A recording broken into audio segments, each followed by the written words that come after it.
अगर आपको सिंप्लीफिकेशन करने के लिए कोई बूलियन एक्सप्रेशन मिल जाए जिसको आपको सिंप्लीफाई करना है और आपको दिख रहा है कि इसमें तो कुछ तो कॉमन है ही नहीं, तो कॉमन नहीं तो क्या करेंगे? तो देखिए ये क्लू कुछ होता है, जैसे मान लीजिए कि y यहाँ पे है और ये z यहाँ पे है, तो ये एक आइडिया लगता है कि एक टर्म तो इसके साथ कॉमन है ही दोनों में। एक्स वाई में भी एक टर्म एक लिटरल कॉमन मिल रहा है और एक्स जेड के साथ भी एक लिटरल कॉमन मिल रहा है।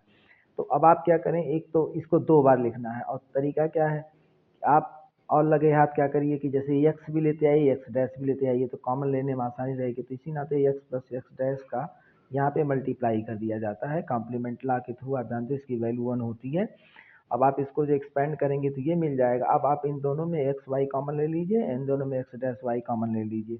फिर आइडिया डोमिनेशन लॉ लगा के आप एक्स वाई कॉमन लेने के बाद डोमिनेशन लॉ लगाइए तो 1 plus z is equal to 1 और ये 1 प्लस वाई इक्वल टू 1। तो ये आपको सिंप्लीफाइड एक्सप्रेशन मिल गया। अगर बाय द वे कभी यहाँ पे दिमाग ना काम करे तो आप ये के मैप की मदद ले सकते हैं। कि मैप की मदद लेने में आपको क्या करना होगा कि आप देखिए एक्स वाई यहाँ पे कहाँ कहाँ कंबाइन करने पे मिल सकता है। जैसे इन दो सेल में अगर 1 लिखा होता तो आपको एक्स वाई कॉमन मिलता। अब ऐसे कैसे पता करेंगे, देखिए इधर से एक्स है इधर से वाई है दोनों जगहों पे, तो यानी कि इन दोनों जगहों पे एक्स वाई रहा होगा तभी ये कॉमन करके एक्स वाई आ रहा है।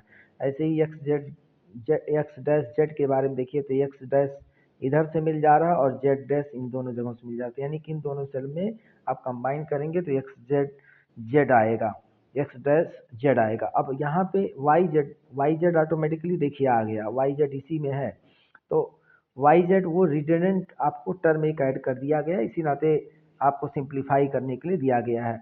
आपको कभी 1 1 इन चारों जगहों पे लिखा मिले तो या तो आप ये वाला कंबाइन करेंगे या और ये वाला कंबाइन करेंगे, या फिर मान लीजिए कि कोई गलती से ये वाला कंबाइन तो कतई नहीं करेगा, क्योंकि उससे आपको ये इसका तो कोई फायदा नहीं होगा। अगर मान लीजिए कि इसको कंबाइन करके एक टर्म लिख लेते हैं, फिर इसको कंबाइन करके एक टर्म लिखते हैं, फिर इसको कंबाइन करके एक टर्म लिखते हैं, तो एक रिडंडेंट टर्म आपको मिल जाएगा वाई जेड, और वो मोस्ट सिंप्लीफाइड नहीं कहा जाएगा।